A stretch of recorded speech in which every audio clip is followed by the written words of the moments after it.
ఇప్పుడు national crush కాదు, నా క్రష్ కూడా. నా డైలాగ్ నువ్వు అనిస్తావు నాకు ఇందాక, నేషనల్ క్రష్ నా క్రష్ కూడా. అందుకని నేను ఆ మాట అనను, కానీ అనుకుంటాను అంతే, పైగా మాత్రం నేను అనను.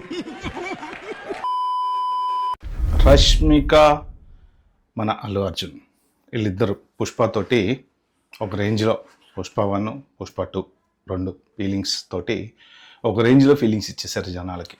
వాళ్ళ కెమిస్ట్రీ వర్కౌట్ అయింది, దాని తగ్గట్టు సినిమా వర్కౌట్ అయింది. పుష్ప 2లో వచ్చేసి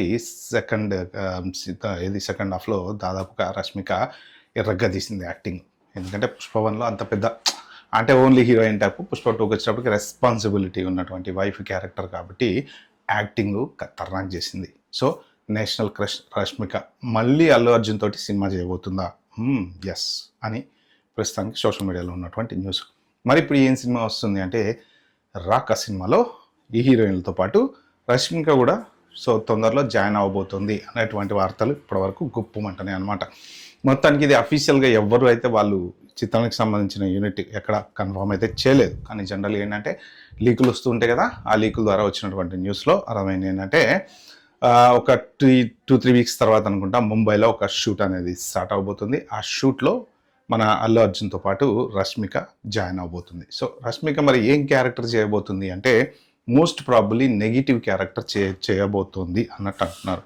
ఆల్రెడీ దీంట్లో జాన్వీ కపూర్ ఉంది, మృణాల్ ఠాకూర్ ఉంది, సో దీపికా పడుకొని హీరోయిన్గా చేస్తుంది. సో ఇంకా ఒక హీరోయిన్ ఎవరో ఉన్నారంట, మొత్తం 5 హీరోయిన్లు ఉన్నారట ఈ సినిమాలో. సో ఎవరెవరు ఏం క్యారెక్టర్ చేస్తారు ఏంటనేది తెలియదులే, కానీ మొత్తానికి రష్మిక మళ్ళీ అల్లు అర్జున్ వీళ్ళిద్దరూ మళ్ళీ తొందరలో కలిసి ఒక సీన్లోకి రాబోతున్నారు ఈ పర్టికులర్ సినిమాలో. అట్లీ దీనికి సంబంధించి సీన్లు మాత్రం చాలా బాగా రాశాడు అని చెప్పి విపరీతంగా సోషల్ మీడియాలో అయితే న్యూస్ అయితే వస్తుంది. మరి చాలా రోజుల తర్వాత నేషనల్ క్రష్ రష్మిక ఈ సినిమాలో జాయిన్ అవుతుంది కాబట్టి జనాల ఎక్స్పెక్టేషన్స్ ఇప్పుడు ఇంకొంచెం పెరిగినాయి అనమాట. ఎందుకు పెరుగుతాయి జనాల ఎక్స్పెక్టేషన్ ఎప్పుడు అంటే, వీళ్ళిద్దరు కాంబినేషన్లో వచ్చిన పుష్ప తెలుసు కదా, ఒక రేంజ్లో హిట్ అయింది, సక్సెస్ అయింది. సో అందుకని చెప్పేసి ఏంటంటే ఇప్పుడు అల్లు అర్జున్ ఫ్యాన్స్కి రష్మిక వస్తుందా అనగానే ఇంకా కొన్ని ఫీలింగ్స్ అనేవి వస్తాయి అనమాట. అరే ఈ సినిమా ఖచ్చితంగా. జనరల్గా ఏంటంటే కొంతమంది ఆర్టిస్టులను బట్టి కూడా మనకి సినిమా చూడాలి అనేటువంటి ఫీలింగ్ వస్తూ ఉంటుంది అనమాట.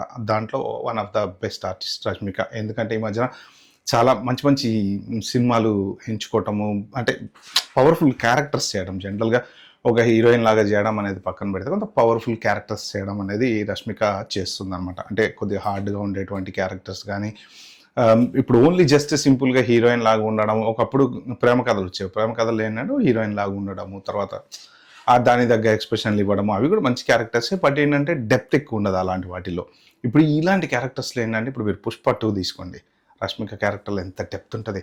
అసలు ఆ క్లైమాక్స్లో అల్లు అర్జున్ అలా కూర్చున్నప్పుడు ఒక్కొక్కడికి అసలు మామూలుగా అందరికీ ఆ డైలాగులు చెప్తా అంటే నిజంగా అసలు ఆ emotion just Allu Arjun dialogues లేకుండా కూర్చోబెట్టామని టపటపటపటపట మాట్లాడుతుంటుంది చూసారా, అది అసలు ఒక రేంజ్ అనమాట. అంటే అంతమందికి సమాధానం చెప్పగలిగేటువంటి పెర్ఫార్మెన్స్ ఇవ్వడం అనేది చాలా గ్రేట్. జనరల్గా హీరోకి వెళ్ళి ఐ లవ్ యూ చెప్పడము, లేకపోతే ఇంట్లో వంటలు చేయడము, లేకపోతే లంచ్ బాక్స్ అందించే సీన్లు ఉన్నాయనుకోండి, అవి పెద్ద ఈజీగా సింపుల్గా మేనేజ్ చేస్తారు. కానీ ఇక్కడ పుష్ప 2లో ఆ పెద్ద సీను, ఎమోషనల్ సీను, అతని గురించి అంటే ఇన్ని రోజులు అతని కడుపులో దాచుకున్నటువంటి బాధని బయటకు ఎక్స్ప్రెస్ చేసేలాగా చెప్పింది చూసారా, అదనమాట అది పెర్ఫార్మెన్స్. అలాంటి పెర్ఫార్మెన్స్లు ఉంటే ఆడియన్ ఏమవుతుందంటే చూసేవాళ్ళకి ఒక హ్యాపీనెస్ అనేది వస్తుంది. అందుకని చెప్పేసి ఇప్పుడు ఈ రాకా మూవీ దానివల్ల బాగా హైలైట్ అవుతుంది అనమాట. సో చూద్దాం, మరి త్వరలో రాకా మూవీలో రష్మిక జాయిన్ కాబోతుంది. మరి దీని గురించి అఫీషియల్గా అయితే ఎక్కడ రాలేదు. మోస్ట్ ప్రాబబ్లీ మరి షూట్ జాయిన్ అయిన తర్వాత ఎక్కడేమన్నా ఫోటోలు వీడియోలు ఏమైనా బయటకు వస్తాయేమో. అది ఫ్రెండ్స్, ఇలాంటి ఇంట్రెస్టింగ్ ఇన్ఫర్మేషన్ నా ఛానల్ మీరు చూడాలంటే ఏం చేయాలో తెలుసు కదా, సబ్స్క్రైబ్ చేసుకోండి, లైక్ చేయండి, వీడియోని షేర్ చేయండి. Bye, have good day.